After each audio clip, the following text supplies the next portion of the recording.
Hello guys, இன்றைக்கி பார்த்தீங்கன்னா எங்கள் வீட்டு முன்னாடி 2 குருவி இறந்து கிடந்தது. ஸோ ஃபஸ்ட்டு வந்து பார்த்திங்கன்னா நான் ஒரு குருவி தான் பார்த்தேன். அதை எடுத்து நானும் என்னென்னமோ பண்ணி பார்த்தேன். ஒன்றுமே வேலைக்கு ஆகலை. அந்த குருவி வந்து இறந்துருச்சு.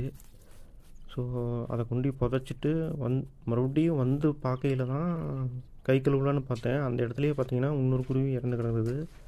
ஸோ எதனாலேன்னு தெரில. ஸோ அந்த குருவி அமுக்கும் போது பார்த்திங்கன்னா தண்ணி அதிகமாக அது வாயிலிருந்து வந்தது. 2 குருவி பார்த்திங்கன்னா தண்ணி குடிச்சு இறந்து போச்சா என்னன்ட்டு தெரில.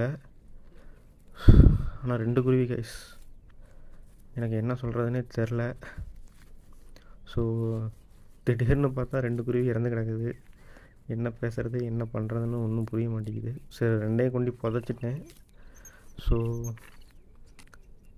வேலைக்கு கிளம்பும்போது இப்படி ஒரு சம்பவம் நடக்குது கைஸ். ஒன்றும் புரியல எனக்கு.